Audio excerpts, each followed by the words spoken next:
자, 그럼 이제부터는 우리 자유토론을 조금 진행하도록 하겠습니다. 아까부터 손을 열심히 들어주시는 홍기현 의원님 또 질문해 주시면 아마 여기 발제하신 분들 간에도 또 답변 주고받으면서 추가적인 논의가 될 것 같습니다. 예, 말씀 주십시오. 내가 저 보안수사권 존치 법안을 발의해서 오늘의 이 공청회 토론회가 진행되는 거지 않습니까? 그래서 제가 좀 먼저 설명했으면 좋았겠다 싶은데, 먼저 저는 박찬은 교수님의 의견에 전적으로 공감하고 그러한 문제의식에 따라서 제가 법안을 발의했다, 그렇게 말씀드리고요. 제가 발의한 법안에 대해서 6가지 지적이 있었습니다. 그거에 대해서 하나하나 좀 제 의견을 말씀드리면, 첫 번째로는 이 공소청법에서는 검사의 수사권 또는 보안수사권에 관한 조항이 모두 삭제됐기 때문에 이 형소법에 그걸 넣는 게 법리적으로 문제가 있다, 그런 말씀하셨잖아요. 지금 공소청법 제4조 검사의 직무에 보면 첫 번째 공소제기 여부 결정 및 그 유지에 필요한 사항을 할 수 있도록 돼 있습니다. 두 번째로 영장 청구에 관하여 필요한 사항을 할 수 있도록 돼 있고, 거기 7호에 보면은 제1호부터 6호까지 직무와 관련된 직무를 수행하기 위해서 형사소송법 등 법률에 규정된 사항을 할 수 있도록 돼 있습니다. 제가 발의한 거는 형사소송법에 그 근거를 넣은 겁니다. 그렇기 때문에 근거 규정은 공소청법 제4조에 의한 거다. 두 번째로 제가 발의한 법안은 그 보안수사권을 항목별로 5개 유형화해서 그것만 할 수 있도록 존치시켰는데 그게 일반성 원칙에 위반된다, 그렇게 지적을 했습니다. 그 지적이 맞습니다. 저는 아까 우리 박찬은 교수님 문제의식에 기반해서 법안을 준비했는데 일반적으로 보안수사권을 인정하는 게 맞다고 생각하지만, 그렇게 못한 이유는 이 보안수사권을 두는 거에 대해서 워낙 지금 국민적 수용성이 부족하기 때문에 저는 소위 검사가 이 분야에 있어서 보안수사를 하더라도 이 권력을 남용해서 다른 짓을 못할 것 같은 그런 분야만 뽑아서 여기에 넣다 보니까는 이렇게 제한적으로 들어간 거다, 그런 말씀 드리고요. 세 번째로 그 진술, 의견 청취, 자료 보완, 이런 것들은 수사가 아니니까는 공소청 예규에 넣어서 하면 된다, 이렇게 말씀하셨는데 제가 이해하기로는 이것도 수사에 해당이 됩니다. 수사가 무엇이냐? 1차 수사기관에서 보내온 그 사건 서류, 거기에 뭐라도 추가하면은 그게 다 수사에 해당되는 걸로 저는 그렇게 이해를 했고, 그래서 간단한 서류 첨가하는 거 또는 진술 의견 청취해서 그 내용을 기록한 거를 첨부하는 거, 이것도 다 수사에 해당이 된다. 그렇기 때문에 제가 보안수사 그 예외 조항에 그걸 넣은 거다, 5번째 유형으로, 그런 말씀 드리고요. 또 그 이렇게 제가 제안한 대로 보안사건 예외 조항들을 넣으면 사실상 전면적인 수사권을 인정하는 거다, 이렇게 말씀하셨는데, 기본적으로 이 보안수사권의 근거는 제4조 공소제기 여부 결정 및 그 유지, 영장 청구에 필요한 사항을 보충하기 위해서 수사하는 거기 때문에 전면적으로 수사를 할 수가 없다. 동일성 범위 내에 해야 된다고 제가 발의한 법안에 분명히 들어있고요. 또 혹시 그걸 확장할까봐 거기서 다른 범죄 혐의가 나오면은 별건 수사 못하도록 하고 그 혐의 내용은 수사기관에 통보하도록 그렇게 집어넣었습니다. 그렇기 때문에 이걸 가지고 검사가 수사를 여기저기 확장해서 한다? 그것은 안 맞는다는 말씀 드립니다. 그리고 이 중수청의 사건 중에 인지사건을 공소청에 송부한 게 사실상 공소청이 중수청 사건 다 가져가는 거다, 이렇게 말씀하셨는데 송치가 아니고 송부입니다. 중수청에서 중대범죄를 수사하게 될 텐데 뭐 고소 고발됐거나 등등의 이해관계는 있으면은 그러면은 어느 정도 감시가 되죠. 근데 중수청 수사관이 인지에서 한 수사 사건을 만약에 수사하고선 그걸 불송치하고 하면은 그걸 아무도 감시할 수 있는 사람이 없기 때문에 그러한 불송치 사건도 공소청에 송부토록 해서 누군가가 볼 수 있는 여지를 해주는 게 중수청의 수사권 남용 또는 왜곡 가능성을 줄인다, 이런 생각에서 이렇게 넣었다는 말씀 드리는 거고요. 그 다음에 그 6번째, 제 제가 발의한 법안에는 피해자 보호 조항이 없다 그러는데요.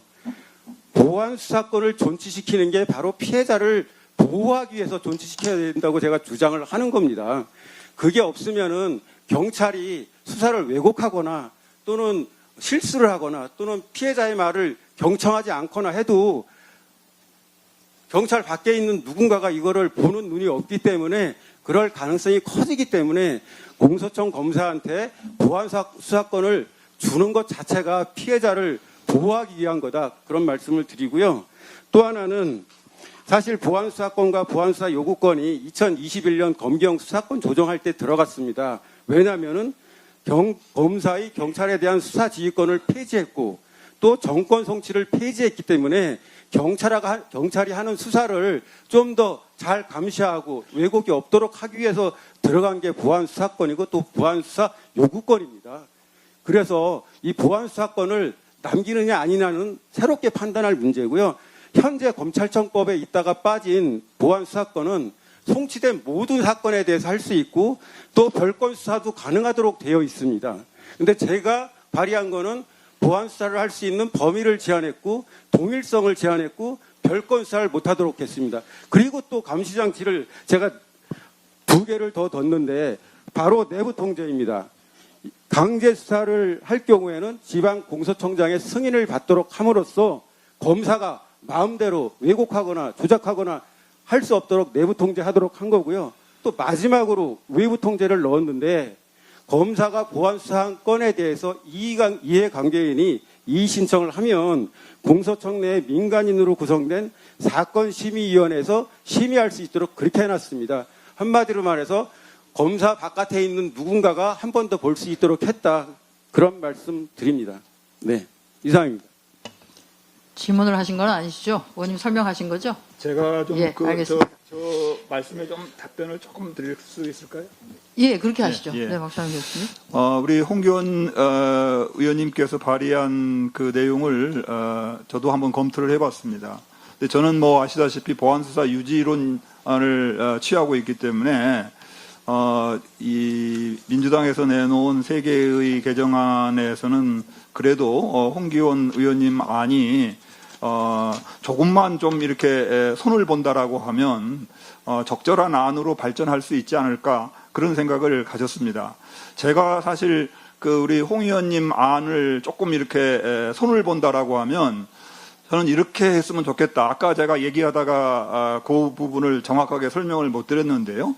지금 196조가 이 검사의 일반 수사권을 정하고 있지 않습니까? 저는 그 조항은 완전히 삭제하는 것이 좋다. 왜 그래야만이 국민들께 수사기소 분리 원칙을 대외적으로 천명할 수 있는 방법입니다. 그리고 이제 197조가 지금 경찰 수사 아닙니까? 그 경찰 수사가 이제 수사권 조항의 첫 조항이 사실상 되는 겁니다. 그렇게 돼가지고 이제 수사는 원칙적으로 경찰이 한다라고 하는 것을 이제 또 천명하는 것이고요. 그리고 홍 의원님이 지금 제안하신 그 이 보안수사 부분은 현재 197조의 2를 지금 조정해가지고 사실상 신설해가지고 거기에다가 이제 이 보안수사 그 요구와 직접 보안수사 부분을 집어넣으면 되겠다 이런 생각인데 다만 저는 그 여러 이 사회적 소수자들을 위해 가지고 이 직접 보안 수사를 한다라고 하는 그 부분은 아까 먹은 일반성의 원칙에 위반된다라고 하는 이야기도 좀 있었는데 사실 그 형소법에다가 그렇게 규정하게 되면 여러 가지 그 복잡한 그런 부분이 있어서 저는 좀 더 적극적으로 그 보안 수사 부분은 그 남용 장치를 아까 몇 가지 얘기했지만 그걸 더 적극적으로 만든 다음에 아까 제가 얘기한 그 준항고 제도 같은 것 이런 것들을 좀 적극적으로 집어넣어 가지고 남용 방지책을 전제로 해 가지고 이 보안수사 직접 이 보안수사 부분은 일반화시키는 것이 그게 필요하지 않겠는가. 그리고 또 송치 부분과 관련돼 가지고서는 많은 분들이 이게 전권 송치의 부활이다 이렇게 얘기하는데 사실 저는 전권 송치 부활해야 된다라고 생각하는 사람입니다. 다만 이 전권 송치 부분은 워낙 또 이게 하나의 핵심적인 또 이 정치적 문제이기 때문에 그 부분과 관련돼서 많은 또 이 논란이 있다라고 하면 홍 의원님 아까 그 중수청 문제 얘기했는데요. 사실상 중수청 사건은 중대 사건이기 때문에 이건 사실 송치 받아야 됩니다. 그래서 저는 제한적 전권 송치를 주장하고 있거든요. 중대한 사건에 대해서 그건 법정령 기준으로 해가지고 정리를 하면 그 부분에 대해서는 전권 송치를 받자. 그러면 사실상 중수청 사건은 다 전권 송치가 되는 것이거든요. 그런 방법으로 이 송치 부분도 정리를 하다 보면 조금 더 국민들한테 이 형사소송법이 심플해야 되거든요. 그 심플한 형사소송법 이 체제를 다시 만들 수 있지 않을까 이런 생각을 갖습니다. 저도 발언 기회 한번 주십시오. 네, 잠시만요. 일단 우리 김남 의원님 손 드셨고 또 금방 누가 마이크에 대고 말씀하셨죠?